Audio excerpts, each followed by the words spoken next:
show that promises to provide an hour of inspiration, information, and motivation. With me, your host, Nazia Iram Osman. I am very excited for today's show, for it's the first of many, inshallah. And I'm hoping you are open to participate in the show and make it interactive, so we can learn and inspire each other by sharing our stories. Please feel free to phone or WhatsApp your questions, queries, feedback, or comments. The WhatsApp number is 060-904-1056, and the studio number to call is 0861-904-904. Looking forward to hearing from you soon. Okay, so since this is our first show, let's quickly give you an idea of what to expect. As the name mentions, the focus will be on being mindful. That literally means paying attention in the present moment with curiosity. We will try and have a guest speaker at every show, but unfortunately, if they don't show up, you will be spending an hour with me. So luckily for me and you, our guest is here today, and I will introduce her to you in a moment. So to be mindful, it means to live consciously, and this has many components.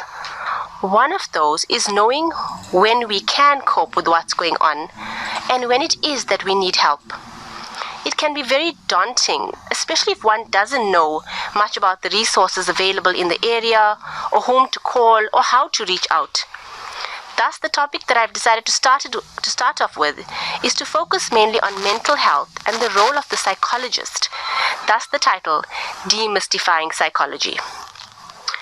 So just to put you in the picture of the status of mental health in this country, according to the South African Depression and Anxiety Group, there are 450 million people in the world who suffer from a mental illness. In South Africa alone, mental health is the third biggest contributor to the burden of disease.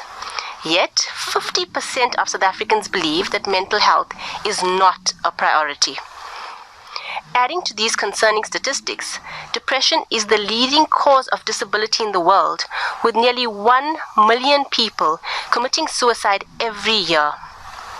Almost 75% of people with mental illness will not get the treatment they need. And one of the reasons for this, especially in South Africa, is the huge treatment gap, in that according to research, there are 2 mental health professionals to 100,000 people. Let me just repeat that.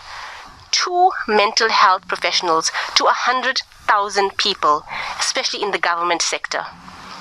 So to let us know more about this, and as mentioned for Demystifying Psychology, we have our guest today, Dr. Shaista Hamid. Welcome, Shaista. Assalamu alaikum, Nazia. Thank you for having me, and congratulations on your first show and hosting your show. And indeed, I'm honored to be your first guest today. Jazakallah khairan. I think one of the reasons to have Shaista on is because she has become a pillar of strength, and she's such a dear friend. So let me tell you more about our dear Dr. Shaista Hamid. She is a practicing clinical psychologist with a passion for her profession.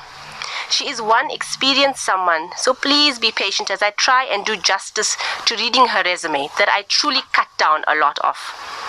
So she is presently holding the post of the head of clinical psychology, the clinical psychology department for the Mahatma Gandhi complex, which comprises the Mahatma Gandhi Hospital, the Phoenix Assessment Center, and the Spinal Rehab Center.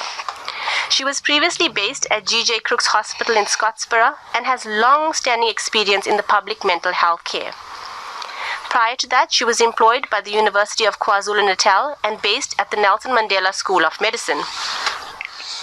As part of her social responsibility, she appears regularly on local and national radio stations, in which she shares her expertise and knowledge with talk show listeners, all aimed at promoting mental health and demystifying the stigma encompassing mental health. She has also been privileged to have been invited on programs televised by SABC 2 and 3, whereby she presented as an expert speaker on matters relating to psychological well-being. She has extensive experience in psychotherapy, trauma debriefing, and she has also conducted research on trauma with reference and context to post-traumatic stress disorder. Additionally, she is trained in hypnosis, conducted by the Milton H. Erickson Institute in South Africa. Having completed her PhD in medicine, her current specialization is in the arena of psychopathology and well-being. She is particularly passionate about developing and enhancing well-being and resilience amongst healthcare practitioners in particular. Through her professional and managerial strengths, Shaista Hamid is keen to promote a holistic and integrated image of the state of mental health. We will come back to Mindful Matters, and today we are sitting with our esteemed guest, Dr. Shaista Hamid, whose resume I just read just before the break. And we're now going on to some questions around the topic of the role of a psychologist. So Dr. Hamid sounds very foreign to me. Would you mind if I just call you Shaista? Please. So wow, what a resume. It just reiterates for me that it was such a good idea to discuss this topic with you today, and that is the role of the psychologist, the stigma around mental health and help-seeking behaviors, and the difference between us and other similar vocations. It's amazing how confusing this topic is and how many people still don't know the difference or who to call out for what help they need. So I'm really curious about, what the listeners want to hear, what they want to ask, because there's a lot of myths and anxiety around us, our profession. So I request once again, please guys, contact us in whichever form you prefer. Even use the title anonymous if you're shy. Okay, sorry Shaista, now I'm going to start asking you those questions, hey? So my first question, why did you choose the field of psychology? Geez, you're asking me to go way, way back. I think it started out with a mixture of professional, or should I say intellectual and personal intrigue. Yeah. As a child, I was quite introverted, and I used to find that I was a good listener. I think like an advantage of being an introvert. Yeah. And people would relax and feel free to discuss issues or talk to me quite easily. And this got me thinking about getting into the field of psychology and exploring that idea with them. But on a personal level, it was my sister was diagnosed with an intellectual disability and ADHD back in the 70s. And I found there was a lot of stigma attached to the diagnosis. People may not have understood what intellectual disability, at that time we called it mental retardation, what that meant. But the stigma was in how they reacted to her, their behavior to her, and sometimes, the teasing or ridiculing, and I became quite protective of her. And I realized she was quite vulnerable and somebody needed to take care of her. So although she's my older sister, I started playing the role of like her elder sister. And this further led me to wonder of other people out there who might be a vulnerable population that might be exploited, and who is taking care of them, and how can we bridge that gap of understanding for people to recognize what the person is going through and how you behave, interact and treat such people, rather than ridiculing them or mocking them. I think I was also intrigued by, even if you just look at a family, say with 4 kids, you'll see that although exposed to the same parents, the same home environment, the same beliefs, the 4 children all come out differently, with different personalities. And I find that so intriguing, because how come they all don't come out the same, having been exposed to the same thing? And having the same genes as well. And having the same genes. So these kind of questions made me wonder more about how the mind works, how personalities develop, what makes us behave the way we do, what makes us think the way we do, what makes us make decisions in the way that we do them. And I think psychology was the one forum that allowed me to find answers to these questions, and that's what got me into the field. Okay, lovely. So I think all of us have this intrinsic curiosity to how the mind works, and there's also personal experiences that got you exposed to, some part of what you would be working with.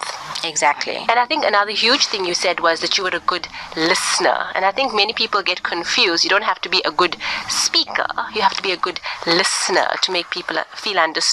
Exactly. Though at the same time, the flip side of that is a lot of people who feel that they are good listeners feel that they could be psychologists, or they're just as good as a psychologist. And although I was a good listener, it's a lot of skills that I had to pick up during the course of my training that allowed me to become a good psychologist. So listening skills is one of them, but it's a bag of tricks that you have to employ. Okay, lovely. So basically what you're saying is that yes, you have to have certain qualities, but the training polishes it up and gets you to the point where you have the skills to use to do what you do. Exactly. Okay, lovely. Okay, so I see we have a WhatsApp here.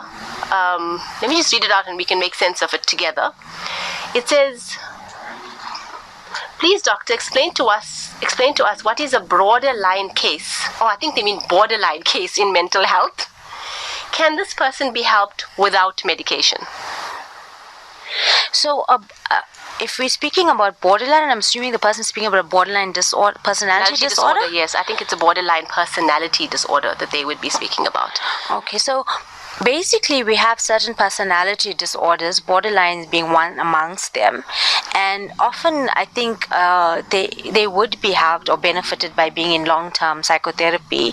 I think medication would only be called for at times of crisis or decompensation, but generally if you're in a stable relationship with your therapist, I think you can be managed without medication. I think so. I think also important, the borderline personality, people use it as an adjective when it actually is a disorder, where we have like unstable sense of self, unstable relationships, and I think maybe the symptoms might need medication. So if the borderline is depressed, or if the borderline personality needs something to regulate the moods, then only with medication come in, isn't it? Yeah, as I said, it's like in a state of crisis. Right. Then I would assume that medication is required, but there are certain therapies out there that actually work towards enhancing stability and maintaining stability, in which case there would be no need for medication. Right. And I think the other thing is to question, where did they get this diagnosis from?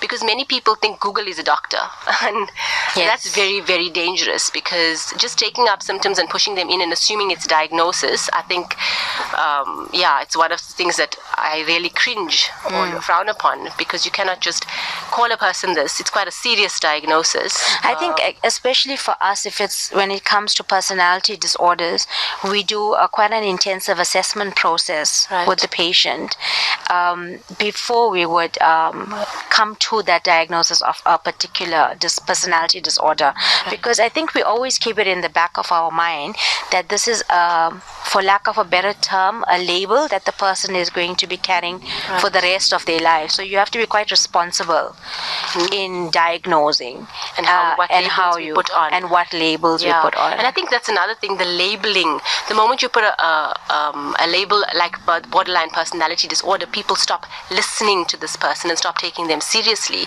So that's why we have to put that diagnosis on with such caution. Exactly. Yeah.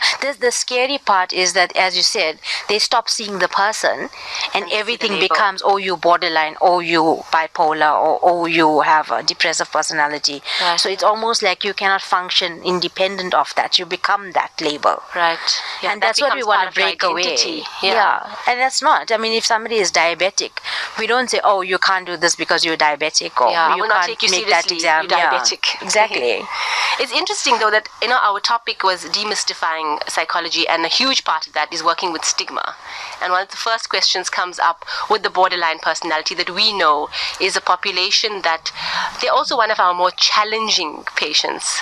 I mean, at certain points when you see progress, you love it, but they are one of our more challenging patients. So the stigma around them is so huge.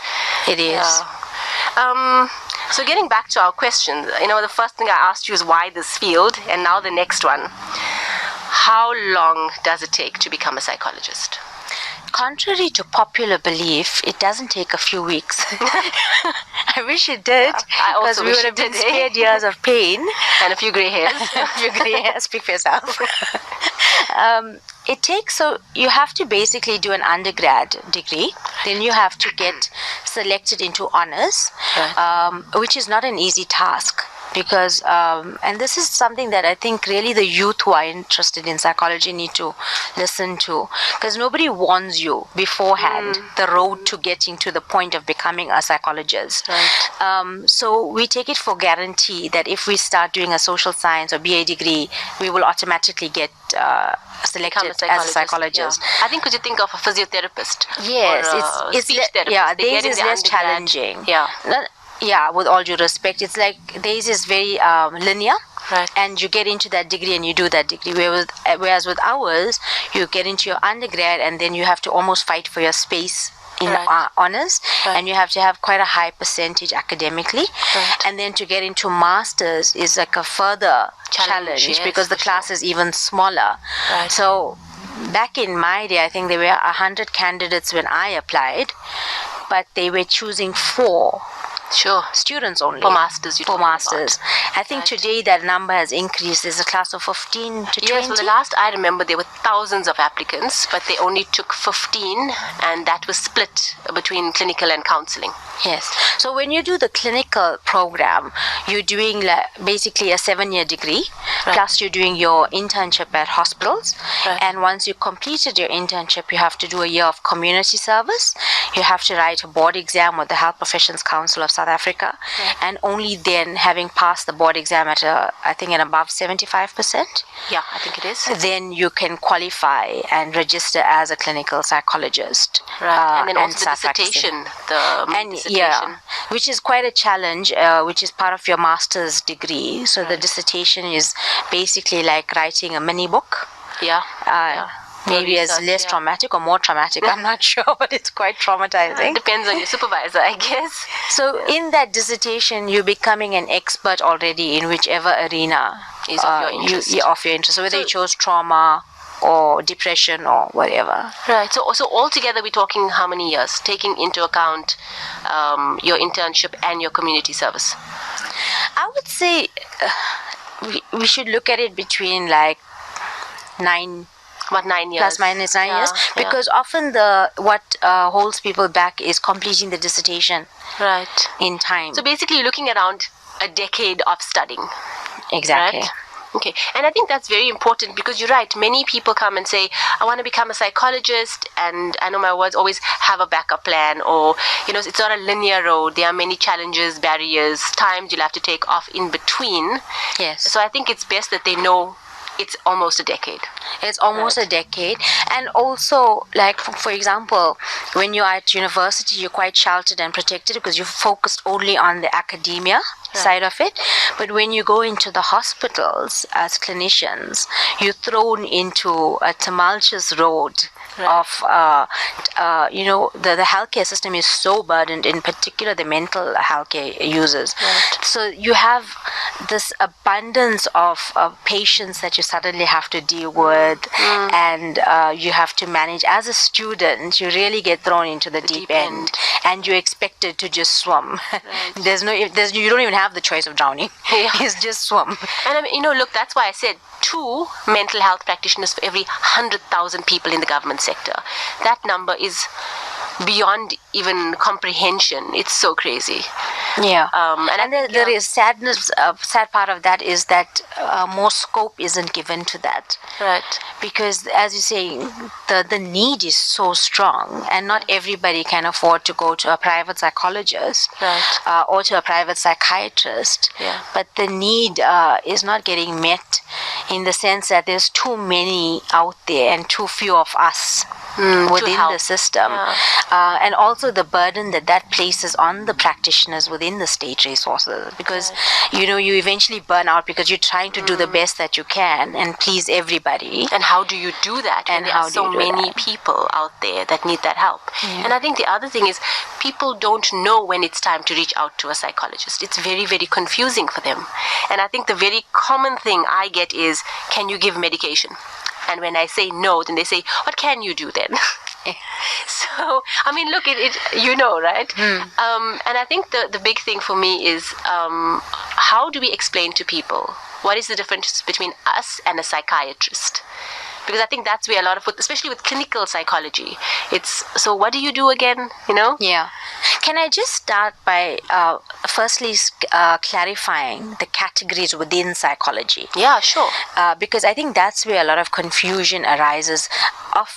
Sometimes you see people just write psychologist on their letterhead or as they're advertising for themselves, and you just go in not knowing what kind of psychologist. And I think it's really important for people to be aware of the type of psychologist they're going to, because the different categories meet a different need. Right. So your clinical psychologists, we train within the hospital and psychiatric settings. Right. We have more experience and training within neurological, forensic, and more severe kinds of psychopathology. Right. At the same time, we're treating children and all ranges and manners of diagnoses attached with children. Right. So we have a very extensive and varied field exposure, because everybody comes to the hospital. Right. If you're a counseling psychologist, your internship is spent either in a university setting or in a counseling, like a school kind of setting, I think. Right. And it's a bit, I think it's not as intense, the exposure, as clinical psychologists, because you're mainly dealing with students and you're dealing with less psychopathology, less severe. Right. So it's like anxiety, relationship issues, those kinds of things. Grief adjustment, yeah, things like those that. kind of things. And not to say that clinical psychologists can't and don't do that as well, right. But the degree of severity, I think, is the difference there. And then you get educational psychologists, right, who are trained to work with children and look at learning disabilities, intellectual issues, those kinds of factors. And then you get your industrial psychologists, who work primarily within the industry and corporate, and they work with employees and within the workplace and looking at those kind of dynamics. Right. This was very clearly outlined within the scope of practice within the HPCSA, which is your Health Professions of Council of South Africa, many years ago. Right. But currently there's debate internally among psychologists, the different categories, as to what we should and shouldn't be doing. And sometimes you find overstepping of boundaries, like certain categories doing work that they shouldn't be doing. So, for example, myself as a clinical psychologist, I wouldn't be doing an educational assessment on a child, because that's not what my training has exposed me to, and it would be an injustice to the child. I think you need to be clear on what you're requiring from a psychologist, and then go with that category, which would be the best for you. Okay, lovely. So I guess if someone's, a thing just popped into my head, you got a child in grade R, they're not sure if he's ready for grade 1, which psychologist do we turn to? Then that would be your educational psychologist. That would be your educational psychologist. Yeah. Or someone who has grief or marital counseling issues. Who do we turn to? That would be a counseling psychologist. Okay, so I know I did ask you the question about psychiatry, but I think let's pause for a bit of an ad break, and we'll go with that after the break. Welcome back to Mindful Matters, where we're sitting with our esteemed guest, Dr. Hamid. Before the break, we were just chatting about the different types of psychologists that you get, and how they all train in different facilities, and each one has their own speciality. And we went over a few, who would you refer to for what? And I came back to the question of, what is the difference between a clinical psychologist and a psychiatrist? So a psychiatrist primarily would medicate based on whatever the diagnosis is. Right. Often we work codependently with each other. So the psychologist is usually the one who would, not always, but sometimes required to be the one to make the diagnosis, because we can use psychometric assessments and we can provide an objective, standardized diagnosis for the person, Right. and at which point we then have to draw out a treatment plan, and part of that treatment plan could entail having a psychiatrist have to take over management or co-manage. So certain cases like psychosis or schizophrenia, you'd need to have a psychiatrist involved, Right. because in those cases you'd have to have the person on medication and managed medically in that sense. Okay. Other than that, in terms of the difference, psychologists tend to do various forms of therapy for which they are trained, and this could be psychodynamic, psychoanalytic therapy, cognitive behavioral therapy, behavior therapy. There's a multitude of therapies out there. Right. But basically, we sit with the person for at least an hour duration, and we talk through the problem or through the issue. Right. So I always say to patients or to clients when they come in, don't think of as in when you go to a GP and you are told this is now what you're going to do. You're going to take this tablet so many times a day for so many days. Right. When you come to us, it's more of an equal relationship. Right. So you sharing your expertise on yourself, and there can be no other expert on you than you. Right. And we sharing our expertise on human functioning and psychology. Right. And we work as a partnership. Okay. And then we adopt, the psychologist will look at your presentation and what is the best form of therapy suited for you, and that would be the embarkment on your psychotherapeutic journey. Right. But it's very it's based on mutual give and take. So at any point, this is how I work. I always say to the patient, if you find this therapy is not working for you or the technique isn't working, stop me and tell me. I'm not getting anything from this. And that is a relationship you don't often get with other professionals. Because in psychology, everything is geared towards the patient. Right. It's a very unusual and unique relationship. So you're in a space that is completely for you. You never have to fear that when I say something, will I hurt the psychologist's feelings? Right. Or what will that psychologist think of me? Right. It's a safe, non-judgmental, unbiased, objective space. And you are there to grow yourself or to overcome whatever it is that's an obstacle or barrier in your journey at that point of time. Okay, so that relationship sounds very unique in that what you're saying is it's not like other health professionals, like a doctor who's an expert and you just go there as a passive person just receiving treatment.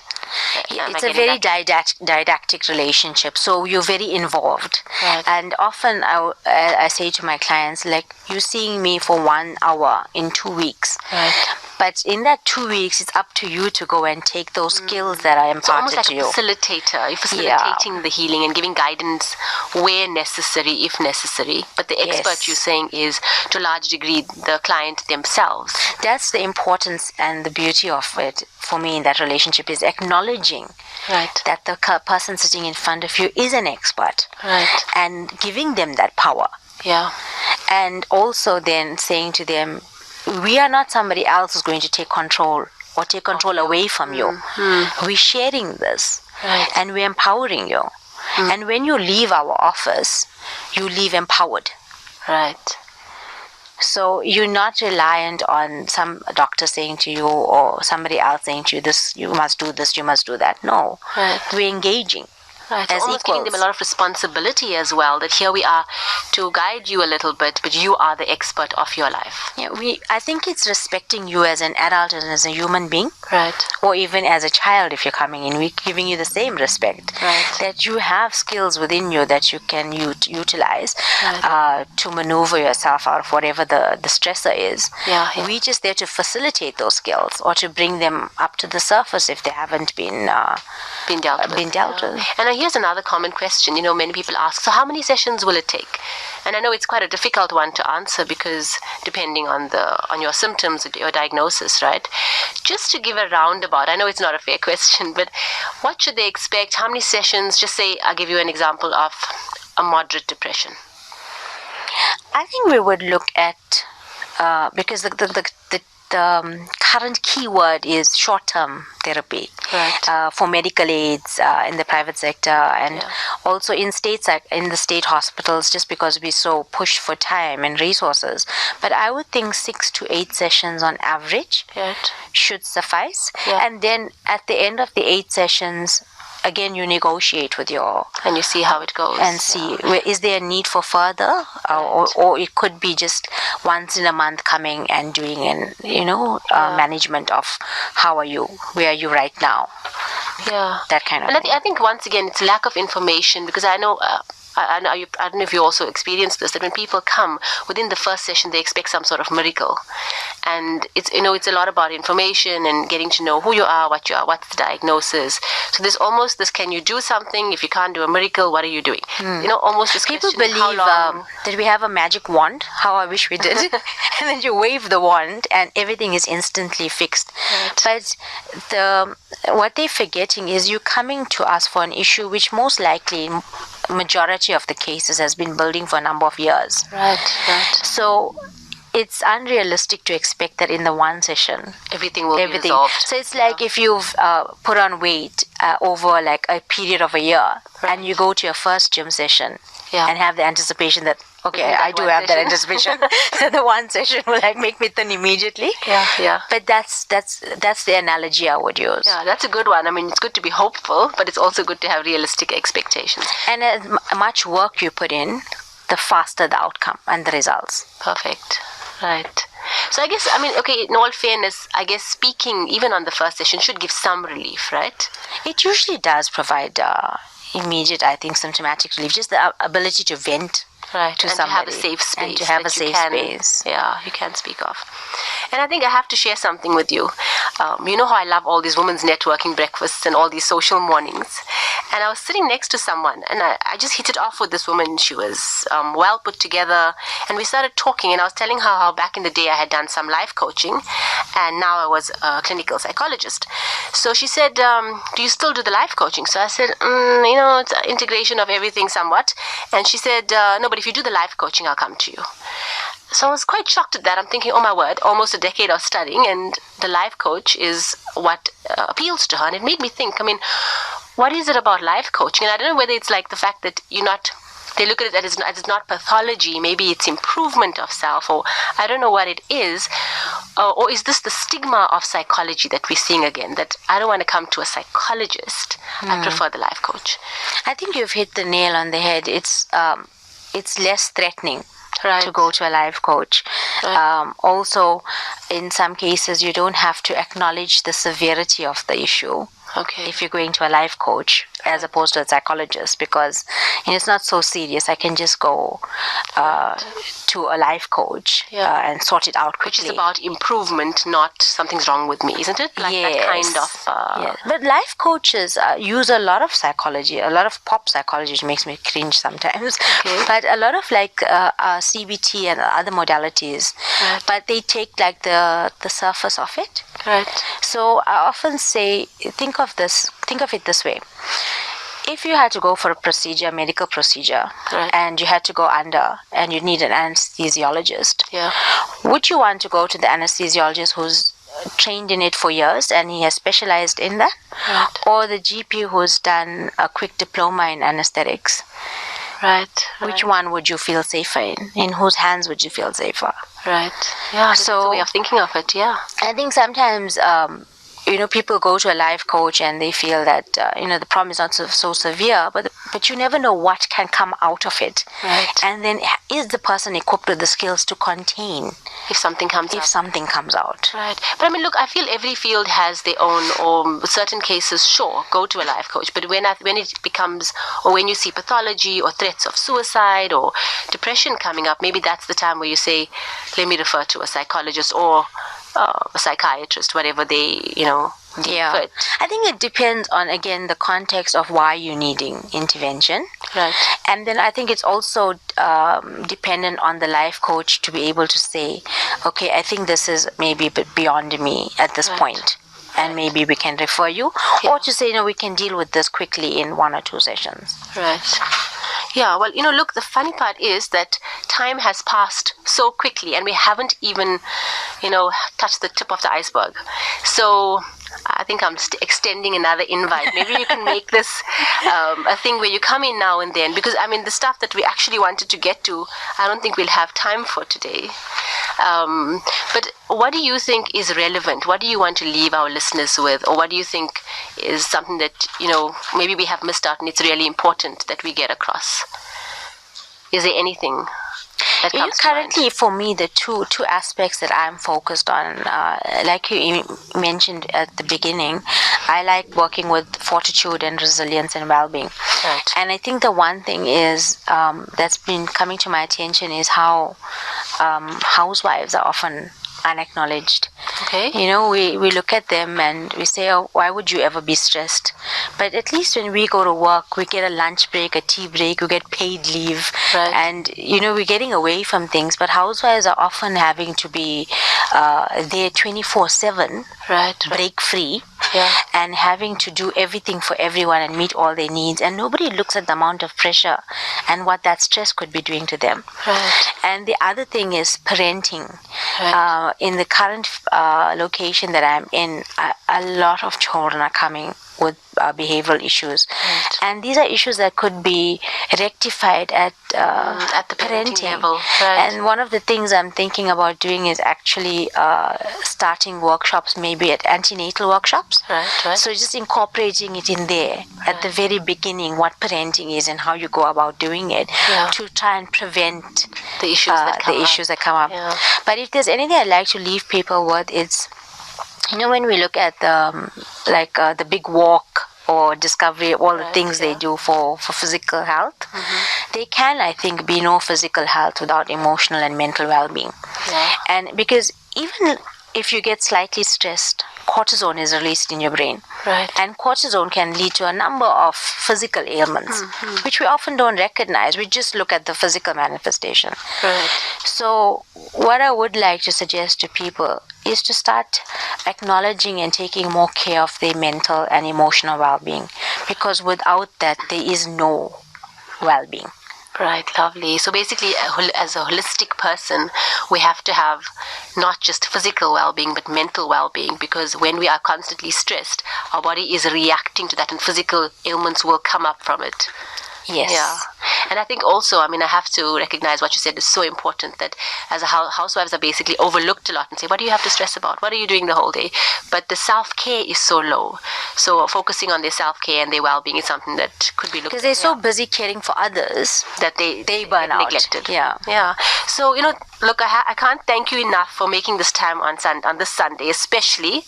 And I think because it's your little prince's birthday. Shall we call him Prince? Yes, of course he's a prince. So happy birthday to Hasnain. Happy 11th birthday. I hope you're inviting me to your party. Wink, wink. And thank you for taking off this time, especially today, to join us and to share your knowledge. May Allah subhanahu wa ta'ala bless you for this. And also, again, I'll put out an invite. Please do come as often as you want. We'll put it out to once a month if you're open to it, and share your experiences. Look, you're out there in the field and you're seeing what's coming up, what the current issues are. So I think our audience would really benefit from it. So I'm leaving it out there, right? So what to expect next week? Next week, Rauf will be back in the slot, but we will meet again on the 21st of July for another session of Mindful Matters. In our next program, we will be chatting with the family attorney Aisha Karim to discuss the law and psychology in terms of the impact of divorce on children. So to round up today's session, which was on demystifying psychology, and we worked a lot with the role of the psychologist and what we do, when to access us. And I want to finish off with this little thought of the day or a poem. So it goes something like this. As a therapist, I won't try to fix you, give you advice, or tell you what to do. Pretend I know more about you than you do. Assume what is best for you. Have all the answers, or make the hard stuff go away. But as a therapist, I will remind you that you aren't broken. Give you room to access your own wisdom.